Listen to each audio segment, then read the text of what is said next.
Bienvenidos otra semana post Tenebras Lux. Mi nombre es Joaquín y en este canal buscamos recuperar y compartir predicaciones que han marcado profundamente la enseñanza bíblica, poniéndolas al alcance del mundo hispanohablante. El mensaje que escucharán a continuación es una traducción al español de una prédica del pastor John MacArthur basada en Isaías 8 del 19 al 9 y 7, un pasaje que contrasta la profunda oscuridad espiritual del mundo con la gloriosa promesa de la luz de Dios. Isaías habló a un pueblo rodeado de confusión, idolatría y desesperanza.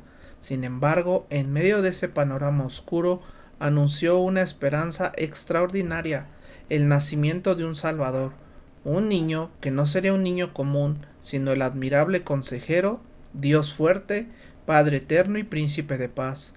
Este mensaje nos recuerda que, así como en los días de Isaías, también hoy vivimos en un mundo lleno de incertidumbre y oscuridad espiritual, pero la promesa sigue siendo la misma. La luz de Cristo ha venido al mundo. Espero que esta traducción sea de edificación para tu vida y que te ayude a contemplar con mayor profundidad la gloria de Jesucristo. Si te gustan mis predicaciones, si te gustan las traducciones, recuérdate que te puedes suscribir, darle like y dejarme algún comentario, compartirlo a otra persona para que sea de edificación. Escuchemos ahora esta prédica titulada El Salvador ha nacido, predicado originalmente por John MacArthur. El Salvador ha nacido.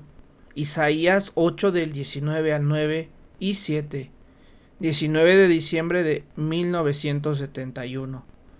Isaías capítulo 8, el capítulo 8 de Isaías, y quisiera leer, mientras ustedes siguen en sus Biblias, desde el versículo 19 hasta el versículo 7 del capítulo 9, Isaías 8, comenzando en el versículo 19. Isaías está hablando aquí al remanente piadoso de Israel.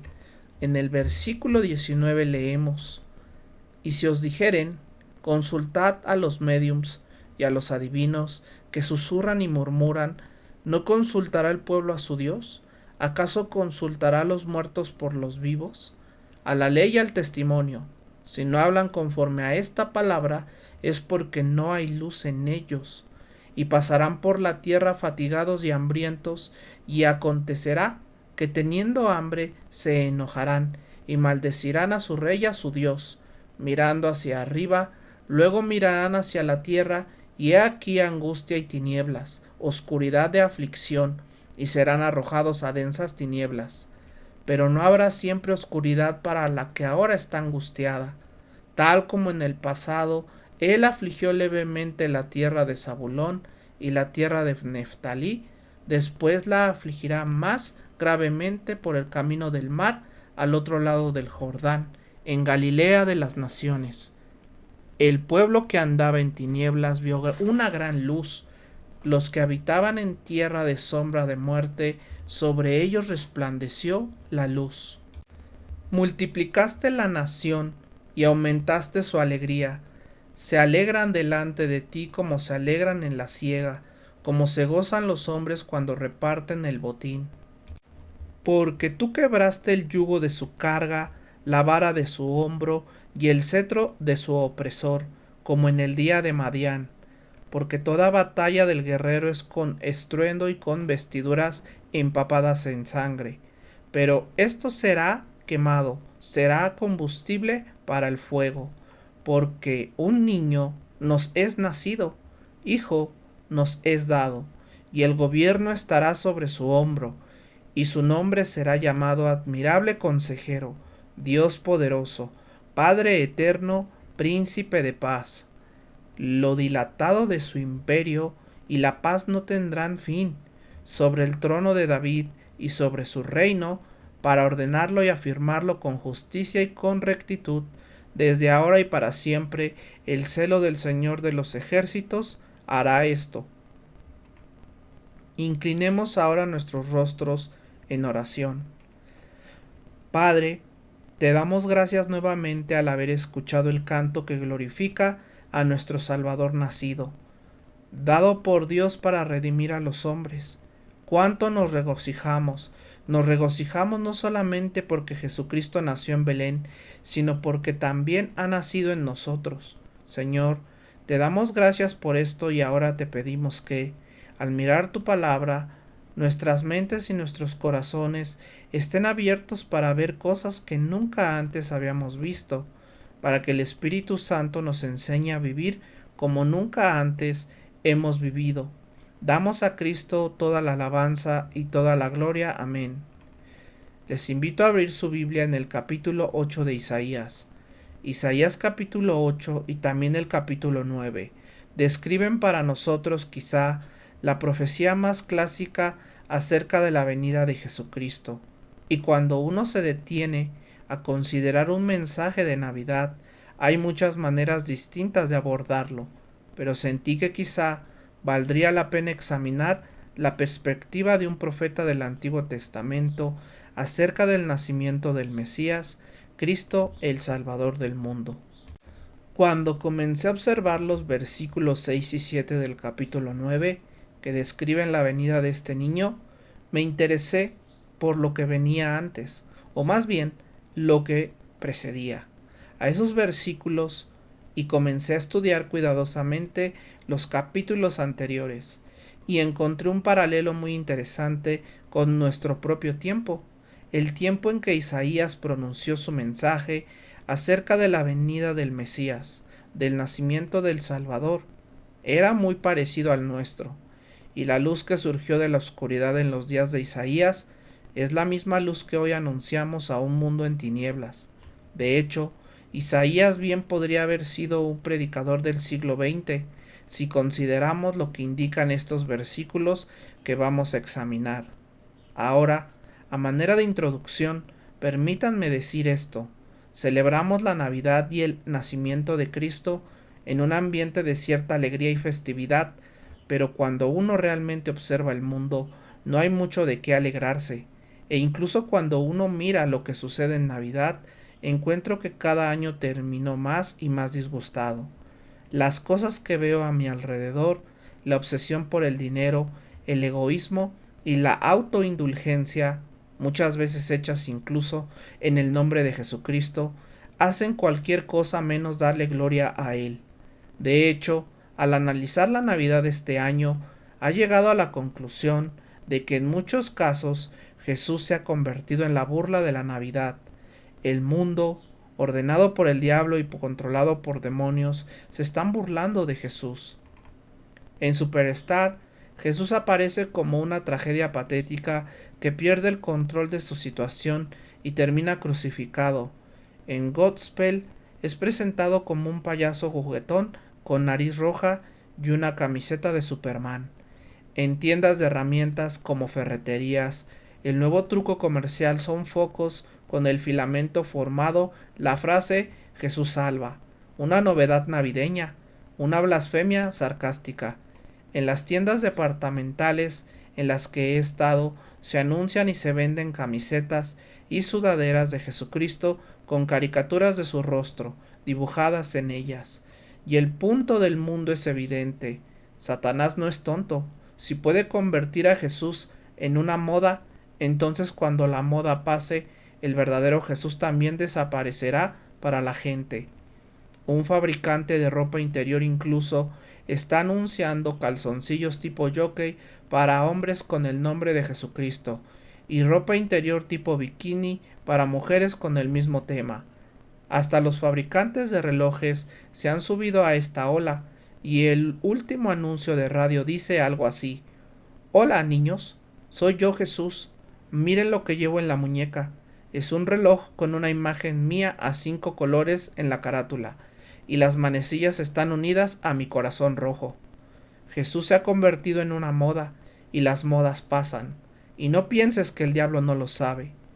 El mundo no está honrando a Jesús, se están burlando de él, y en Navidad, cuando hablamos de darle verdadero honor, la burla parece aún mayor.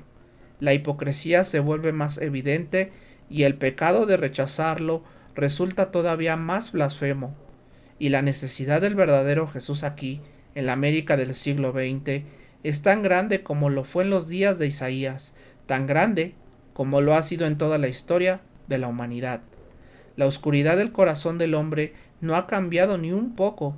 De hecho, el hombre solo se ha vuelto más ingenioso en sus recursos, y Satanás ha aprendido, con el paso de la historia, cuál es la mejor manera de diluir la persona de Jesucristo. Y sin embargo, es algo extraño porque a lo largo de toda la historia de la humanidad, en medio de su oscuridad y de su falta de disposición para responder a Jesucristo, el hombre siempre ha querido un Salvador, siempre ha querido un libertador, ya sea el Israel histórico o la América moderna y el mundo actual. Todos siempre han buscado un Salvador, un libertador, un pacificador, alguien que pueda corregir las injusticias y enderezar lo que está mal, alguien que pueda poner las cosas en equilibrio y hacer que el mundo sea como debería de ser. Los hombres siempre han clamado por un Salvador, hombres de todas las culturas, y Dios ha enviado un Salvador, pero los hombres rechazan al Salvador que Dios ha enviado. Y es algo triste darse cuenta de que el niño de Belén era el Redentor del mundo, pero como dice la Biblia, los hombres amaron más las tinieblas que la luz, porque sus obras eran malas. La Biblia nos dice que Dios envió al Salvador exactamente en el momento indicado. En el capítulo 4 de Gálatas se nos dice que cuando vino el cumplimiento del tiempo, Dios envió a su Hijo, nacido de mujer y nacido bajo la ley. Exactamente en el momento correcto de la historia, Jesucristo nació, en la convergencia adecuada de acontecimientos, en el punto estratégico preciso de la historia de la humanidad. Jesucristo llegó. Isaías predijo esto. Si miramos por un momento Isaías capítulo 49, permítanme leerles un versículo, el versículo 8.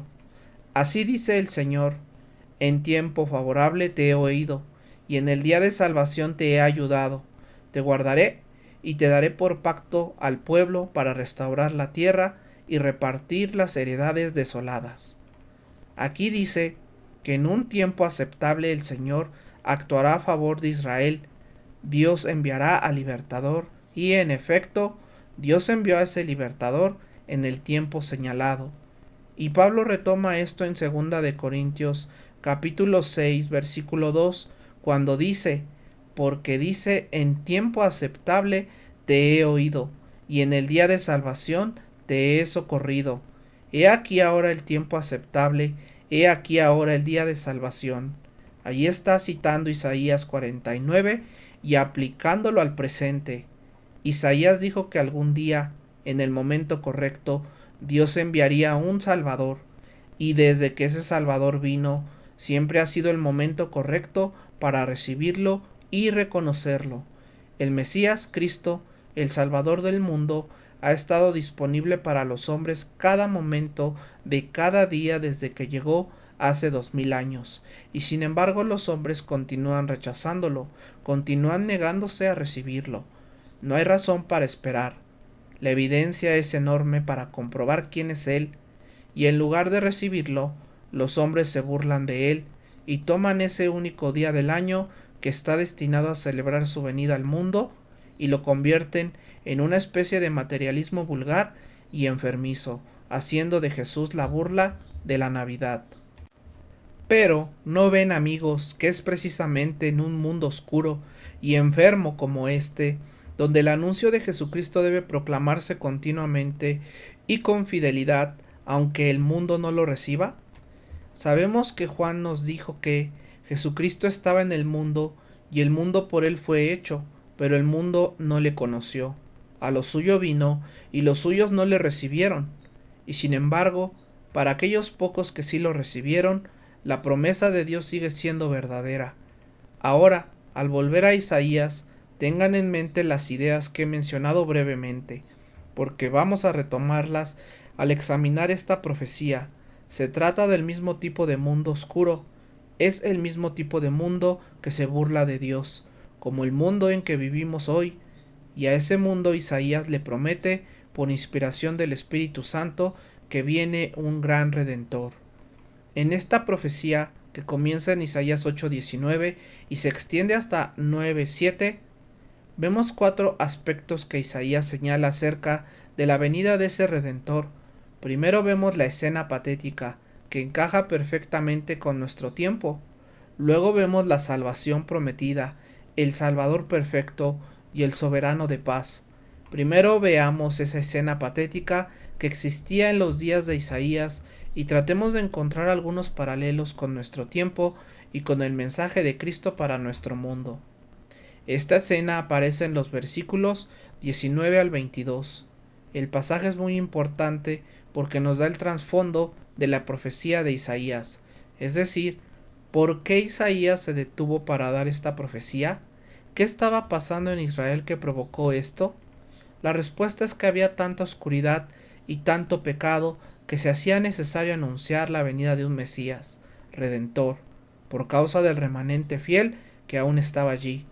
Todo se veía tan negro y tan sin esperanza que los piadosos necesitaban la seguridad de que Dios todavía estaba en su trono, y también los impíos necesitaban saber que todavía había luz disponible, que todavía había salvación disponible si estaban dispuestos a aceptarla.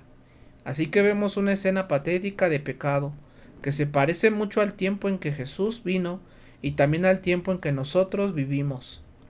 Esta escena realmente se describe en Segunda de Reyes capítulo 16, aunque solo la mencionaremos.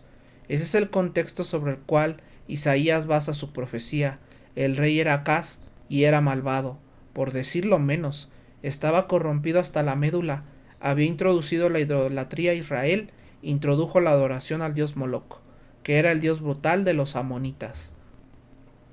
Y realmente era un dios brutal. Acaz estableció la adoración a Moloc en el monte de los olivos, al oriente de Jerusalén y también en el valle de Hinnom, cerca de Tofet, un lugar junto al muro del oeste de Jerusalén. De modo que la ciudad de Jerusalén quedó rodeada por la adoración a Moloc. En el lugar de Tofet, en el valle de Hinnom, levantó la estatua de este dios y colocó un horno a los pies de la imagen, para que arrojaran a los niños al fuego y los quemaran como ofrendas para ese dios. Eso era lo que estaba ocurriendo en Israel. La superstición estaba por todas partes. En las casas de los hijos de Israel se adoraban estatuas de oro y de plata. Finalmente, Acaz cerró las puertas del templo y las dejó atrancadas, abandonando todo el templo para que se deteriorara y quedara en ruinas. Bajo su gobierno, la verdadera adoración quedó completamente extinguida. Ahora bien, ustedes saben que si la verdadera adoración desaparece, Satanás se encargará de introducir una adoración falsa.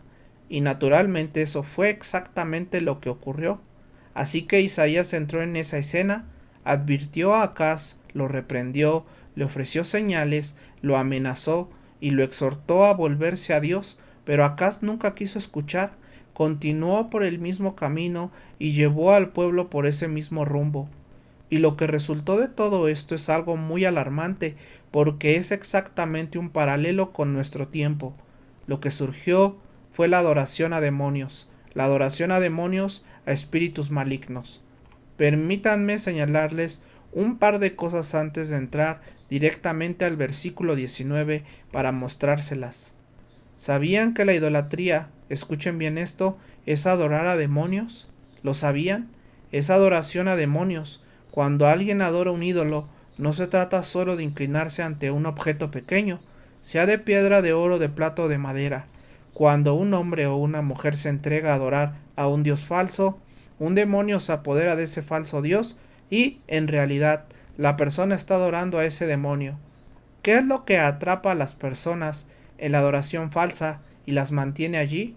Pueden adorar a un dios de piedra y descubrirán que ese dios de piedra aparentemente responde a sus peticiones o actúa en su vida. ¿Por qué? Porque en realidad están adorando a un demonio que está suplantando al Dios que ellos creen adorar, aunque ese Dios en realidad ni siquiera existe.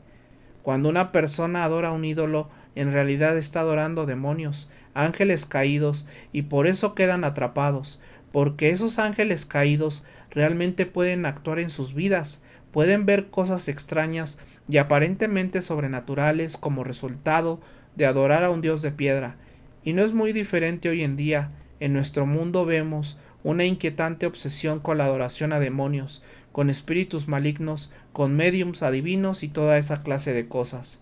Ahora déjenme mostrarles cómo Pablo confirma esa misma verdad en 1 Corintios capítulo 10, versículo 14. Escuchen esto. Él dice en el versículo 14 una declaración muy importante. Por tanto, amados míos, huid de la idolatría, huyan de ella. ¿Por qué? Es muy importante. Versículo 19. ¿Qué digo pues? ¿Que el ídolo es algo? ¿O que lo que se sacrifica a los ídolos es algo? Más bien digo que lo que los gentiles sacrifican a los demonios lo sacrifican y no a Dios. Y no quiero que ustedes tengan comunión con demonios. No pueden beber la copa del Señor y la copa de los demonios. No pueden participar de la mesa del Señor y de la mesa de los demonios. Pablo dijo que huyéramos de la idolatría porque la idolatría es sacrificar y adorar demonios, espíritus malignos. Y a lo largo de todo el Antiguo Testamento, cada vez que una nación o incluso el mismo Israel se involucraba en la idolatría, en realidad lo que estaba haciendo era adorar demonios. Los ídolos son demonios. El Salmo 96:5 dice, porque todos los dioses de las naciones son ídolos. Ahora observen bien ese versículo, Salmo 96:5, porque es muy importante, porque todos los dioses de las naciones son ídolos. Y la palabra ídolos en la traducción griega se expresa como daimonia, que significa demonios, es decir, todos los dioses de las naciones son demonios. Si un hombre decide en su necedad adorar alguna cosa de piedra o algún dios falso que en realidad no existe, un demonio entrará inmediatamente en esa situación y tomará control de ese hombre. Por eso el salmista dice, todos los dioses de las naciones son demonios. Y eso es una afirmación sin excepción. Todos los dioses que los paganos adoran son demonios. En Levítico vemos la misma verdad, y me estoy tomando el tiempo para explicarlo porque quiero fundamentar bien este punto. En Levítico 17, creo que es el versículo 7, dice así: y nunca más ofrecerán sus sacrificios a los demonios, tras los cuales han fornicado. Como ven, nuevamente se describe la idolatría en términos de adoración a demonios. En Deuteronomio, por ejemplo, en el capítulo 32, encontramos lo mismo, pero explicado con más claridad. En el versículo 16 dice, le provocaron a celos con dioses extraños, con abominaciones lo provocaron a ira. ¿Y qué clase de dioses extraños eran? El texto continúa diciendo que sacrificaron a demonios y no a Dios, a dioses que no habían conocido, y escuchen esto, a dioses nuevos que habían aparecido recientemente. ¿De dónde habían aparecido? Del mundo de abajo. Literalmente estaban adorando espíritus demoníacos. Y en el versículo 18 dice, de la roca que te engendró te olvidaste, te has olvidado del Dios que te formó. Y cuando el Señor vio esto, los aborreció a causa de la provocación de sus hijos y de sus hijas, y dijo, esconderé de ellos mi rostro, veré cuál será su fin, porque son una generación perversa, hijos en quienes no hay fidelidad. Era una generación de personas que, una vez más, estaban adorando demonios. El salmista también lo explica claramente en Salmo 106. El mismo principio básico dice así, comenzando en el versículo 37, sacrificaron sus hijos y sus hijas a los demonios. Eso describe la adoración a Moloch, cuando quemaban a sus propios hijos, y continúa, derramaron sangre inocente, la sangre de sus hijos y de sus hijas, a quienes ofrecieron en sacrificio a los ídolos de Canaán, y la tierra fue contaminada con sangre, así se contaminaron con sus obras y se prostituyeron con sus hechos. Así que lo que ocurre en la idolatría es sencillamente adoración a demonios. Y permítanme decir esto con claridad, adorar cualquier cosa que no sea el Dios verdadero es idolatría, ya sea el dinero, el propio ego o cualquier otra cosa. Adorar algo que no sea el Dios verdadero es idolatría, y no es otra cosa que adoración a demonios. Pablo dijo, lo que los gentiles sacrifican a los demonios, lo sacrifican. A veces la gente dice, bueno, Quizá no adores a Cristo, pero si eres sincero. Pero eso no significa nada. La sinceridad por sí sola no sirve de nada. Si yo tomo una botella de cianuro y me la bebo diciendo, bueno, soy sincero, pensé que era jarabe para la tos. Eso está muy bien, pero igual voy a morir, haya sido sincero o no. Así que, como sucede hoy, Israel estaba experimentando con todo menos con Dios, y como consecuencia estaba adorando demonios. Eso es exactamente lo que está ocurriendo en nuestro mundo hoy. Estaban involucrados en todo lo que tiene que ver con el demonismo, espíritus familiares, sesiones espiritistas, astrología, horóscopos, buscar lo sobrenatural de una manera carnal, mediums, adivinos, magia, brujería, todo ese tipo de cosas. Y es contra este trasfondo de oscuridad, de vileza, de pecado, no solo anti Dios, sino abiertamente satánico, que Isaías habla de la gloriosa venida del niño que sería el Salvador nacido en el mundo. Y amigos, este es también el mensaje que nosotros tenemos que predicar. ¿Lo sabían? No estamos anunciando esto a un mundo alegre y despreocupado que simplemente está flotando en la neutralidad. Vivimos en el mismo tipo de mundo oscuro, obsesionado con demonios y con la adoración al diablo, en el que vivía Isaías, y nuestro mensaje llega a ese mundo exactamente igual que el de Isaías llegó al suyo. Por eso digo que Isaías bien podría haber sido un predicador del siglo XX. Ahora, teniendo esto en mente, miren el versículo 19 y escuchen lo que Isaías dice acerca del pueblo. Y cuando os digan, aquí está hablando a los piadosos, refiriéndose a los impíos que se acercarán a ellos para tratar de arrastrarlos a estas prácticas. Cuando os digan, consulten a los médiums y a los adivinos que susurran y murmuran. Los médiums son personas que supuestamente se comunican con demonios. Luego Isaías responde, ¿no consultará el pueblo a su Dios? ¿Acaso consultará a los muertos por los vivos? Eso es necromancia, intentar invocar a los muertos, personas que buscan comunicarse con los que han muerto. Eso era lo que estaba ocurriendo en Israel. Ahora la expresión espíritus familiares en hebreo es op, y cuando esa palabra se tradujo al griego, se tradujo como engastrimutos, y esa palabra significa ventrílocuo. Sí, ventrílocuo. Así que esos espíritus familiares, los adivinos y los médiums, eran como ventrílocuos que susurran y murmuran. ¿Y qué significa eso de susurrar y murmurar? Significa que hablaban con tonos agudos y sonidos bajos, como si las voces vinieran de otro lugar. Era como si fueran demonios ventrílocuos. Estas personas en Israel estaban en realidad comunicándose con demonios. Y si alguien piensa que los demonios no pueden hablar, debería pensarlo otra vez. Pueden susurrar y murmurar en tonos altos y bajos, y la palabra que se usa para espíritu familiar es precisamente la palabra que se traduce como ventrílocuo. Aquí había una obsesión con el mundo de los demonios, algo muy común también en nuestro mundo hoy. Es una imagen perfecta del trasfondo de nuestro mundo, al cual anunciamos que un Salvador ha nacido.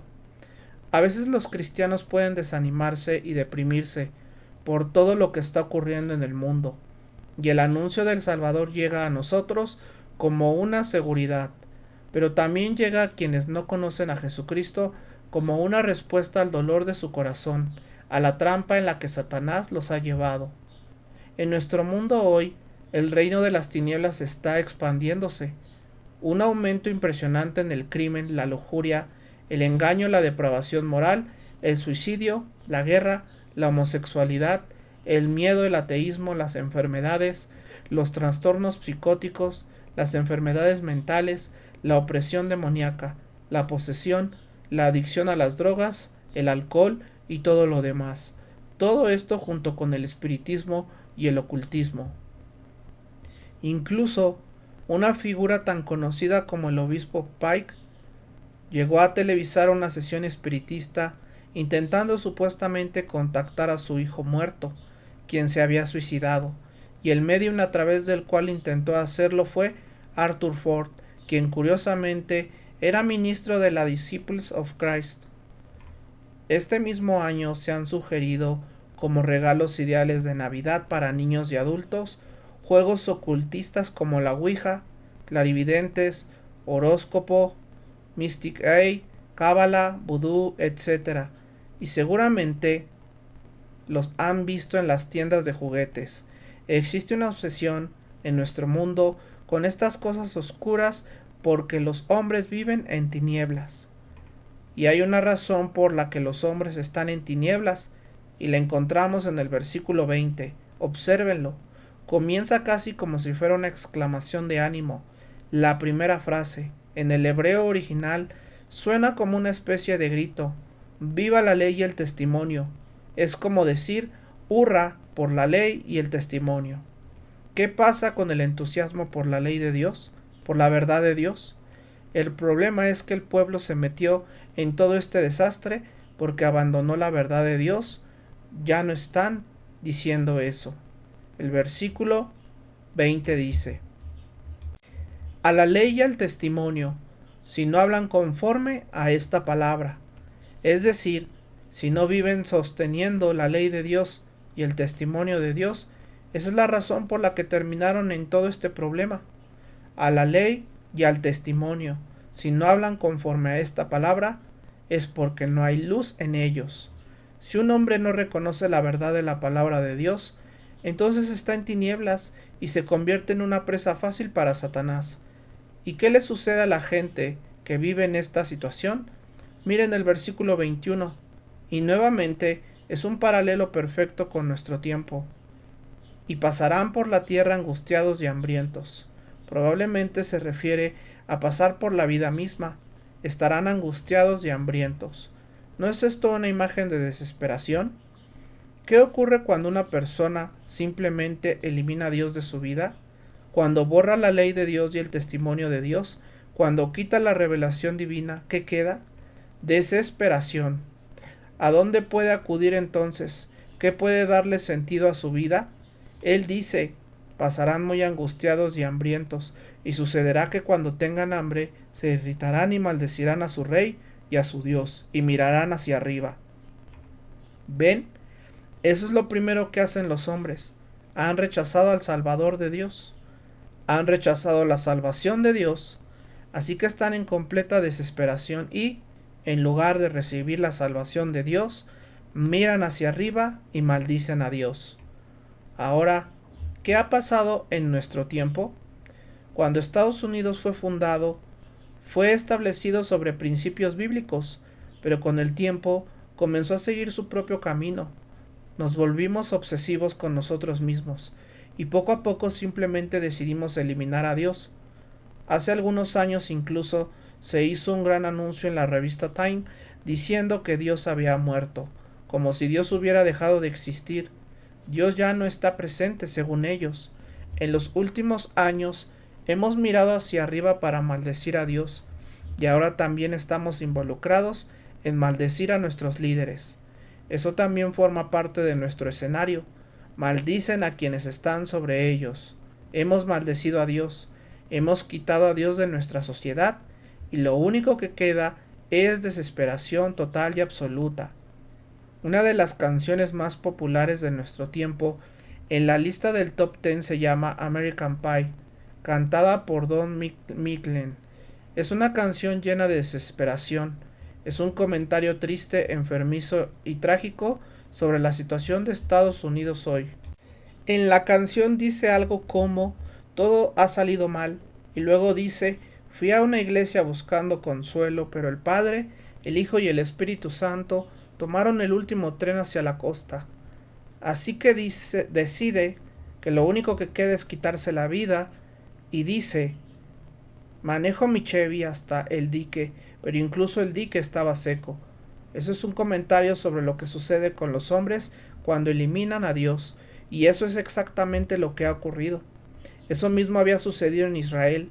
Estaban infestados de demonios porque habían tachado a Dios de sus vidas. Miraron hacia arriba y maldijeron a Dios. Ahora bien, después de mirar hacia arriba, solo queda un lugar hacia donde mirar. ¿Cuál es? Hacia abajo. Observen el versículo 22. Entonces mirarán hacia la tierra. Déjenme hacerles una pregunta. ¿Cuál es la gran preocupación de muchas personas hoy? ¿Cuál es esa palabra clave que se escucha por todas partes? Ecología. ¿Y hacia dónde miran si han eliminado a Dios? ¿A dónde más pueden mirar? A la tierra. Así que, sin Dios, lo único que queda es mirar esta tierra que se está deteriorando y angustiarnos porque el pasto está seco, el cielo está gris, las flores se marchitan, los árboles se secan y todo parece morir. Pero la vida no es solo eso. Bueno, sí lo es, si has eliminado a Dios, amigo mío. Entonces eso es todo lo que queda. Ahora vivimos en un mundo obsesionado con la adoración al diablo. Un mundo que avanza cada vez más hacia el dominio del mismo diablo, porque él es el príncipe de este mundo. Es un mundo concentrado en lo terrenal. Han borrado completamente a Dios del panorama, y ese es el trasfondo contra el cual anunciamos la venida del Mesías, el Cristo de Dios. No es extraño entonces que el mundo se burle, no es extraño que el mundo se ría, no es extraño que Jesús se haya convertido en la broma de la Navidad. Los hombres han maldecido a Dios, lo único que queda es mirar a la tierra, pero miren lo que encuentran. Entonces mirarán a la tierra, y aquí aflicción y tinieblas, oscuridad y angustia, y serán empujados a densas tinieblas. La ecología se ha convertido en el nuevo Dios, y no crean que el diablo no la está usando y manipulando de todas las maneras posibles, para distraer a las personas de mirar al Dios verdadero. La ecología se ha convertido en un Dios, pero es un Dios vacío, no hay respuestas allí. El ecologista de hoy debe ser uno de los hombres más desesperados porque parece que no hay final ni esperanza. 200 millones de galones de basura se vierten cada día en el río Hudson, provenientes de cada milla cuadrada de Nueva York. Y eso es solo una pequeña parte del problema. Y si alguien se obsesiona con la ecología, realmente terminará atrapado en eso. No hay salida. Si Dios está muerto, la tierra se está muriendo, el hombre se está muriendo, entonces el hombre está condenado. Y como en el mundo de Isaías todo es oscuridad, ¿dónde está la luz? Nosotros nos levantamos y anunciamos la luz, pero los hombres siguen en las tinieblas, porque aman más las tinieblas que la luz. Es a este mundo oscuro al que Isaías habla, y es a este mismo mundo oscuro al que yo hablo esta mañana, y al que tú y yo hablamos cuando anunciamos a Cristo. Ahora miren el mensaje de salvación prometida. Ya vimos la escena patética, veamos ahora la salvación prometida que Isaías presenta en el capítulo 9. Aquí llegamos a la promesa en el versículo 1. Este versículo está muy enredado en la traducción de la Reina Valera antigua o la King James, tanto que uno puede leerlo y no entender nada. Permítanme parafrasearlo un poco y darles el sentido que parece en una traducción más clara. Pero ya no habrá más oscuridad para lo que estaba antes en angustia. Eso suena mucho más claro que decir, sin embargo, la oscuridad no será tal como fue en su aflicción, ¿no les parece? Pero ya no habrá más oscuridad para la que estaba en angustia. Nunca logré entender bien esa frase en esa forma, pero el sentido es: no habrá más oscuridad para la que estaba en angustia. ¿Ven lo que está diciendo? Primero les dice, están en un gran problema, están en angustia, pero luego añade, viene un tiempo en que esa oscuridad terminará, vendrá un momento en que la angustia se acabará. No habrá más oscuridad para la que estaba en angustia. La oscuridad de Israel está llegando a su fin. ¡Qué profecía tan maravillosa! La imagen de miseria se va a disipar y la luz va a irrumpir. Y no es muy diferente del mensaje que nosotros tenemos que predicar hoy, aunque el mundo permanezca en oscuridad. La luz de la vida y de la salvación puede encenderse en tu vida. Y algún día el mundo entero será iluminado cuando Jesucristo regrese. Muy bien. Entonces la promesa es que la oscuridad no durará para siempre. Ahora observen la siguiente parte del versículo. en tiempos pasados trató con desprecio la tierra de Neftalí y Zabulón. Aquí Isaías hace una referencia histórica. Está diciendo, miren, Dios trató con desprecio a Neftalí y a Zabulón, es decir, reaccionó al pecado de ellos con castigo y realmente recibieron un castigo fuerte.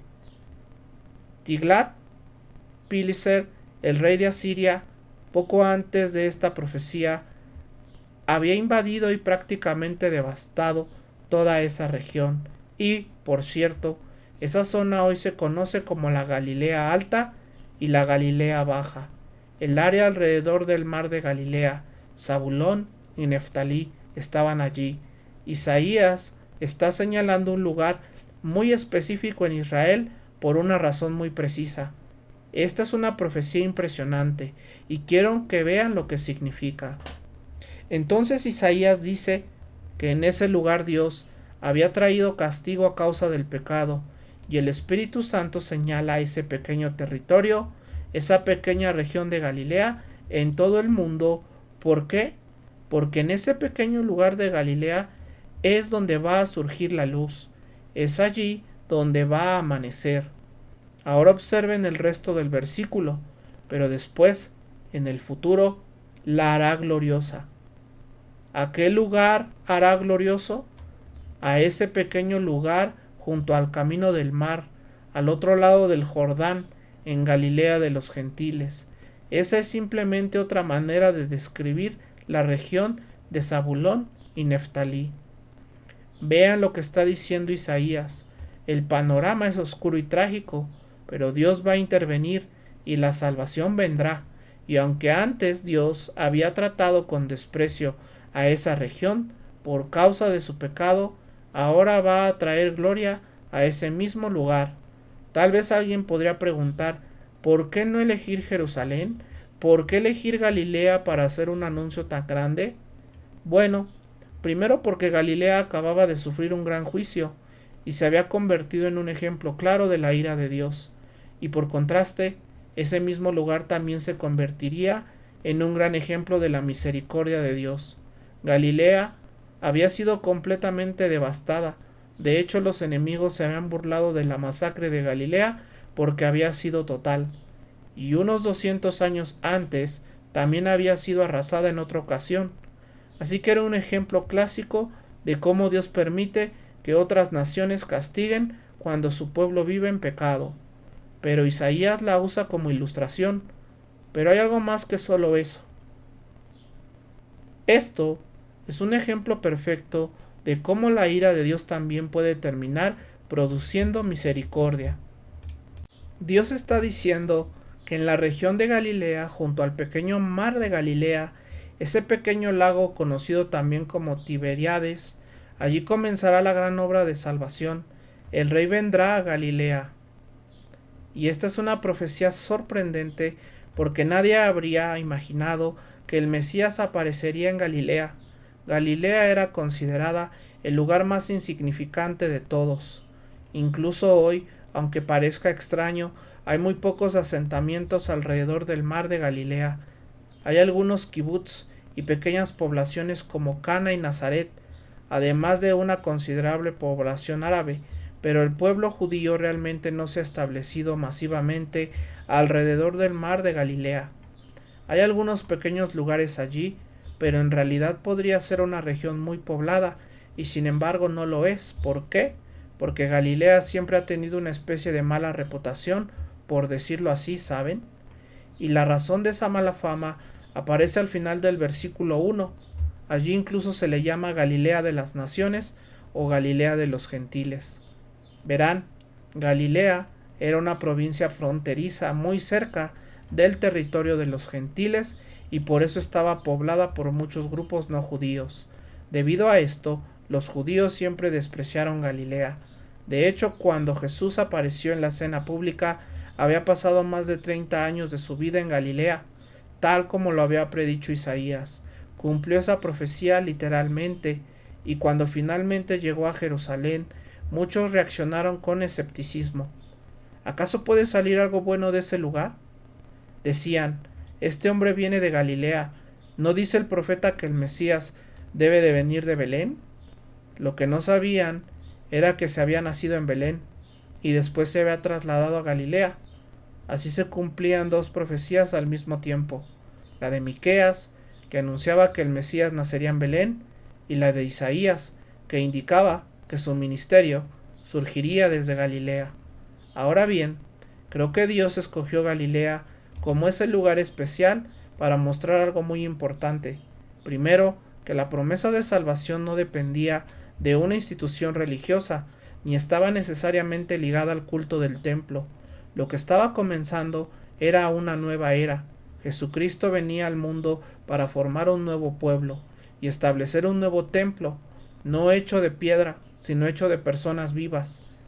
Cristo cumplió la profecía de que vendría a su templo cuando entró y lo purificó, y también la volverá a cumplir cuando regrese en el futuro, pero en su primera venida eligió comenzar en Galilea, mostrando que su misión era más grande que una institución religiosa judía. Él no era solamente el Mesías de Israel, era el Salvador del mundo. Por eso vino a Galilea de los gentiles. Era una señal clara de que venía para todos los hombres, no solo para los líderes religiosos de Israel, no solo para los judíos, sino para toda la humanidad. Y así fue como comenzó su obra en Galilea. En cierto sentido, esto también representaba un rechazo abierto al sistema religioso judío de la época, que se había vuelto hipocresía sin realidad espiritual. Ahora veamos el versículo 2. El pueblo que andaba en tinieblas vio una gran luz. Los que habitaban en tierra de sombra de muerte, sobre ellos resplandeció la luz. ¡Qué contraste tan hermoso! El profeta de Dios está diciendo: ha habido oscuridad, pero la luz está por amanecer, y el pueblo que camina en un mundo oscuro verá la luz. Cuando Jesucristo vino al mundo, la Biblia dice que Él era la luz que alumbraba a todo hombre que venía a este mundo. Juan 1:9. La luz ya amaneció, pero trágicamente muchos hombres prefirieron esconderse otra vez en la oscuridad, rechazando esa luz. Ahora noten algo, por favor. Esto es importante. A lo largo de toda la historia humana y a lo largo de toda la revelación del Antiguo Testamento, Dios siempre ha revelado la luz del Salvador que habría de venir sobre el trasfondo de una profunda oscuridad. No sé si lo han notado, pero siempre aparece de esa manera. Dios siempre ha querido que el Hijo sea la única estrella brillante en medio de un cielo oscuro. Las profecías acerca del Mesías aparecen una y otra vez contra un fondo completamente negro. Por ejemplo, en Génesis capítulo 3, Adán y Eva habían pecado, y justo después de su caída vino la promesa, ¿verdad?, que la simiente de la mujer vendría para herir la cabeza de la serpiente. Lo mismo ocurrió en Egipto, cuando el pueblo estaba en la esclavitud más oscura y dolorosa, cuando la situación era terrible y las plagas azotaban por todas partes. Fue entonces cuando apareció la figura del Cordero de la Pascua. La sangre rociada en los postes y el dintel de las puertas señalaba la salvación que vendría para todos los que creyeran y le recibieran. En Isaías 28:16, el profeta anunció la gran profecía de que el Mesías sería la piedra angular. ¿Y por qué lo dijo? Porque el fundamento de Israel estaba podrido por el pecado. Siempre ha sido así. En Jeremías 23:5, el profeta dijo: he aquí que levantaré a David un nuevo rey, un renuevo justo. ¿Por qué? Porque en los primeros versículos de ese capítulo había descrito la opresión enfermiza y el pecado corrupto de los líderes de Israel. Lo mismo sucede en Ezequiel 34:23. Allí también encontramos una profecía acerca del Mesías, precedida por una denuncia de la corrupción y la inmundicia de Israel. En todos los casos ocurre lo mismo. Cuando las cosas llegan a su punto más bajo, cuando la hipocresía y la adoración a los demonios están en su punto más alto, es entonces cuando Dios anuncia la venida de Jesucristo. Y amigos, hoy más que nunca necesitamos entender eso. Hoy es el día de anunciar que Cristo ha venido al mundo, que hay una luz para la oscuridad de nuestro tiempo y para la oscuridad del corazón humano. El profeta dijo que la luz brillaría en medio de las tinieblas, y así fue. Jesucristo vino como esa luz. En el Evangelio de Mateo capítulo 4, Jesús mismo aparece cumpliendo esa profecía. El texto dice: cuando Jesús oyó que Juan el Bautista había sido encarcelado, se retiró a Galilea, y dejando Nazaret, fue a vivir a Capernaum, que está junto al mar, en la región de Zabulón y Neftalí. ¿Y por qué fue allí?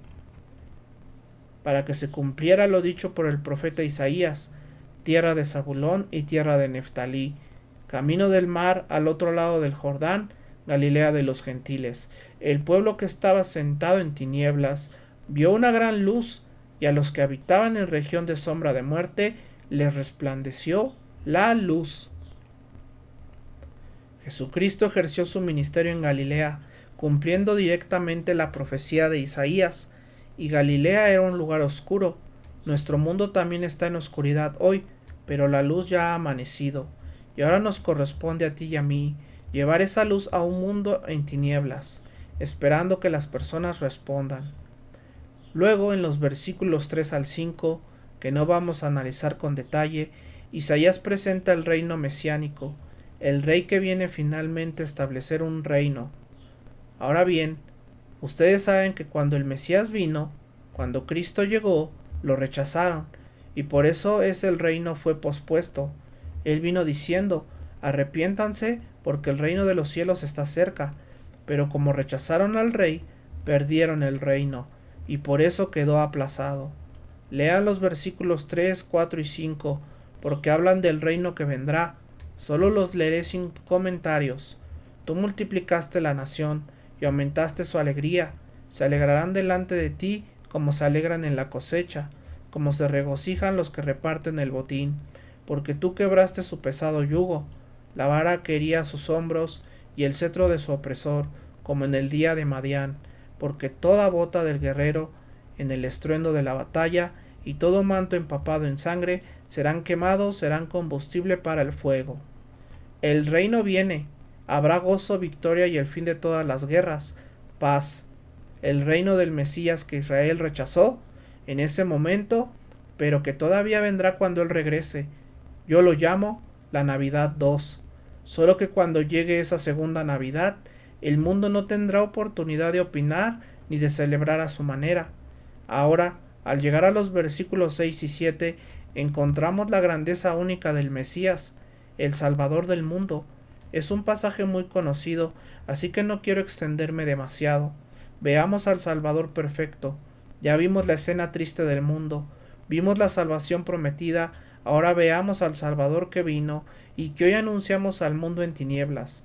El versículo 6 dice: porque un niño nos es nacido, hijo nos es dado, y el principado sobre su hombro, y se llamará su nombre Admirable Consejero, Dios fuerte, Padre eterno, Príncipe de paz.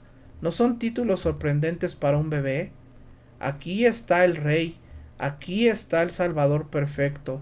Primero noten la frase: un niño nos es nacido. Eso habla de su humanidad. Jesús fue realmente un ser humano, fue un hombre verdadero. El autor de Hebreos dice que fue tan humano como cualquier otro hombre, tomó carne humana.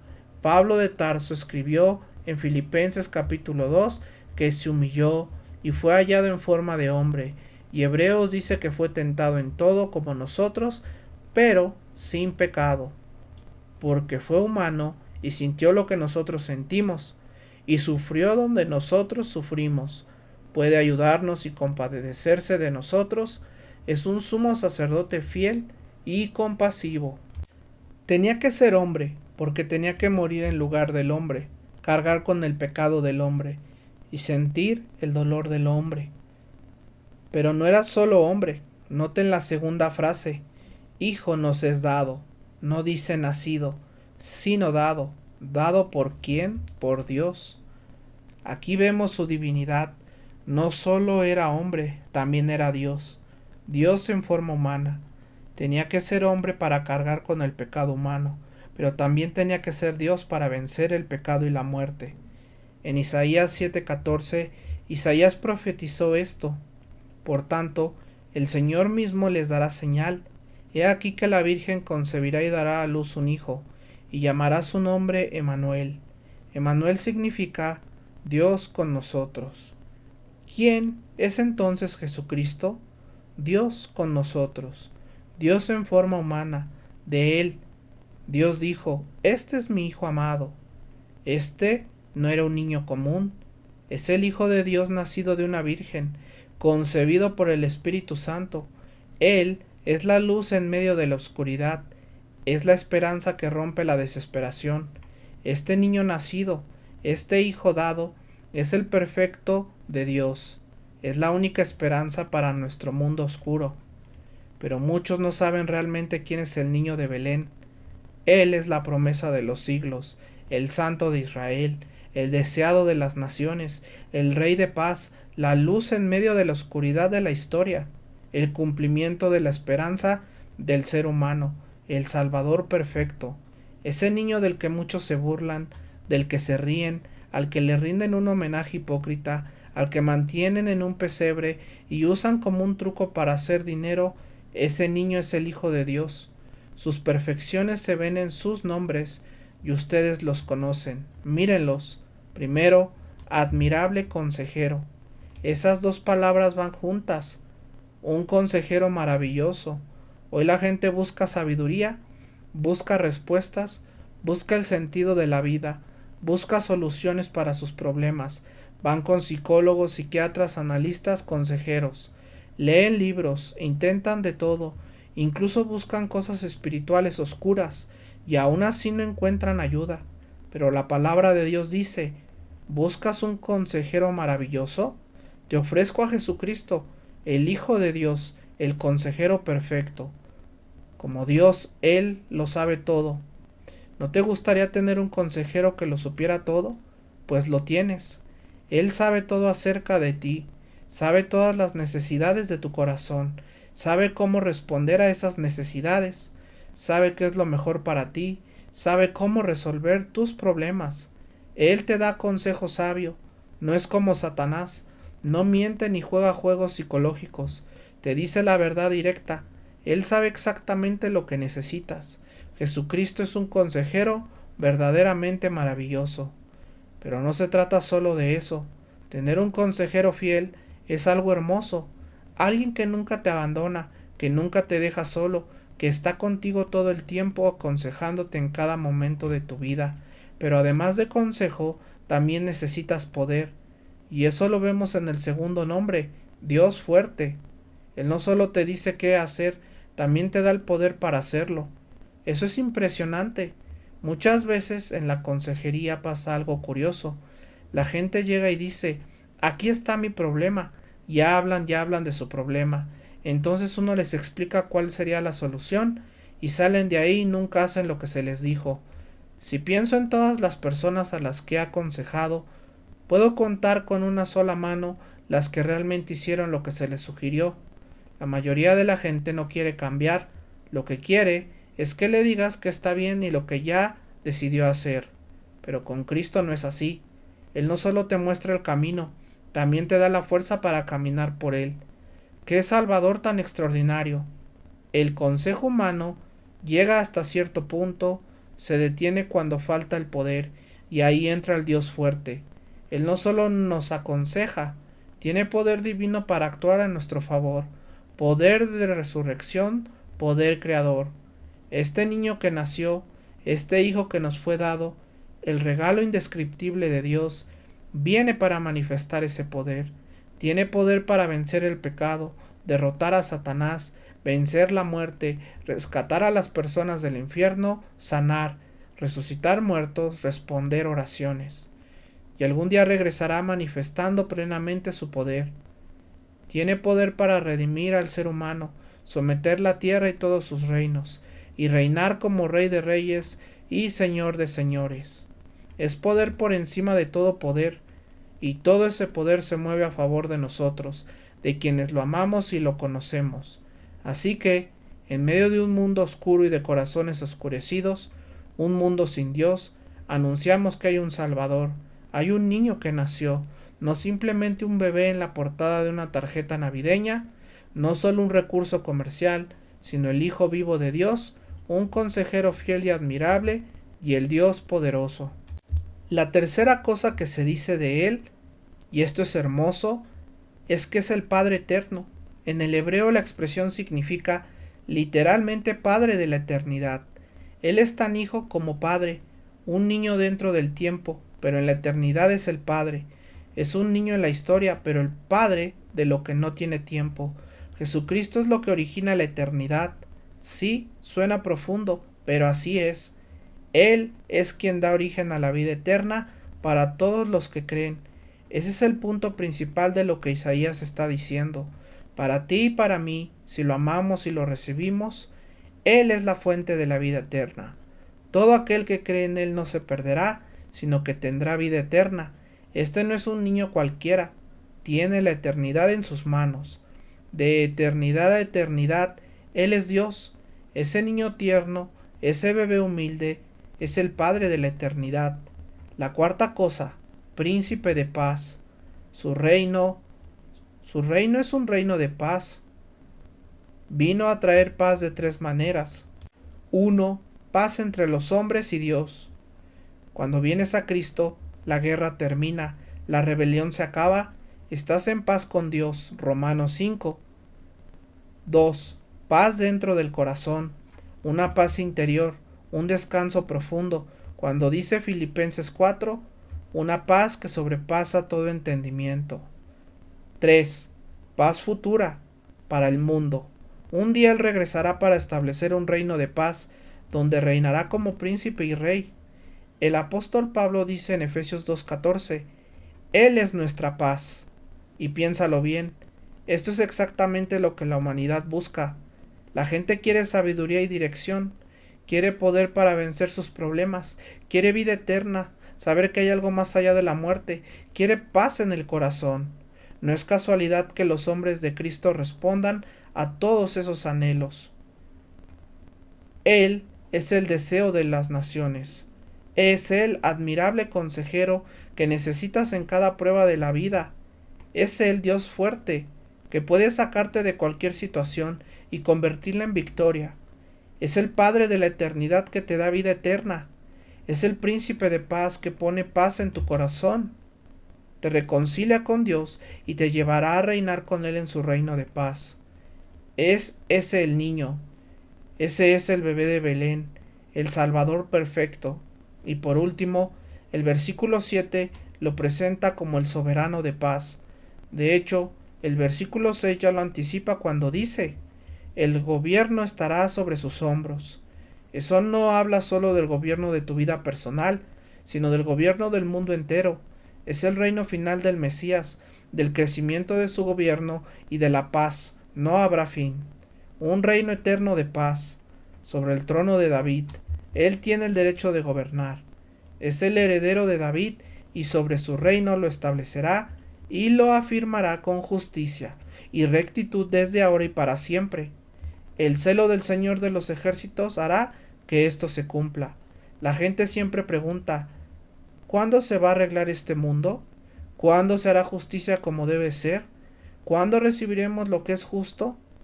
Vendrá un reino en el que Jesucristo gobernará con justicia y rectitud. Un rey viene, él tiene el derecho de reinar. Vino una vez y ofreció su reino, pero los hombres lo clavaron en una cruz. Sin embargo, volverá, y cuando vuelva traerá su reino. La próxima vez no será una oferta, será establecido en la tierra. Tal vez alguien diga, yo quisiera ser parte de ese reino. Solo lo serán los que lo conocen y lo aman. Permítanme terminar señalando dos palabras del versículo 6 que se repiten dos veces, para nosotros. Porque para nosotros nació un niño, para nosotros fue dado un hijo. ¿Quiénes somos nosotros? ¿Es para todo el mundo? No, para nosotros, los que creemos. Isaías está hablando al remanente fiel de Israel. No hay Salvador, no hay esperanza, no hay paz, no hay vida eterna, no hay poder verdadero ni consejo sabio para los que no reciben ni creen en Jesucristo. Así que, frente a la oscuridad de este mundo, nosotros ofrecemos lo mismo que Isaías ofreció, solo que ahora no es una promesa futura, es una realidad presente. El Salvador ha nacido, recíbelo y recibe todo lo que Él ofrece. Padre, te damos gracias porque hemos podido mirar este pasaje. Te damos gracias porque Jesucristo y por la realidad de su vida y de su obra, por lo que Él hace y significa para nosotros.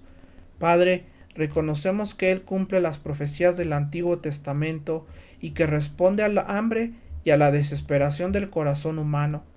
Miramos nuestro mundo y nos duele ver a las personas perdidas, que han quitado a Dios de su vida y buscan respuestas en la tierra, solo para descubrir que todo sigue vacío y lleno de desesperanza.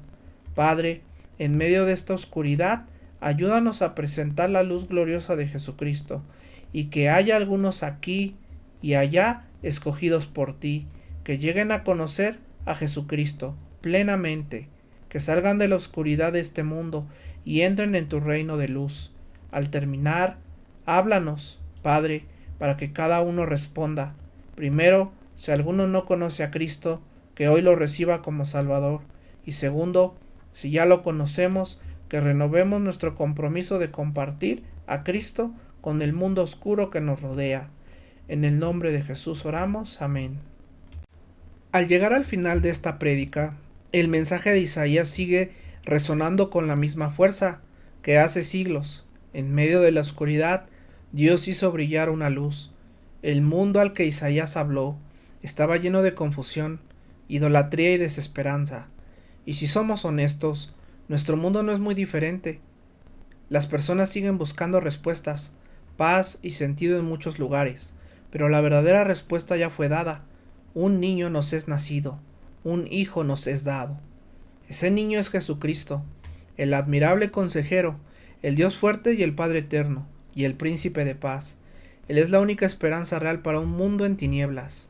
La pregunta que queda no es solo qué pensamos acerca de este mensaje, sino qué haremos con él, porque el Salvador fue dado para nosotros, para aquellos que creen y lo reciben. Si esta predicación ha sido de bendición para tu vida, te invito a compartirla para que más personas puedan escuchar este mensaje de esperanza. Mi nombre es Joaquín y esto es Post Tenebras Lux, después de las tinieblas la luz. Nos vemos en el próximo video. Bendiciones.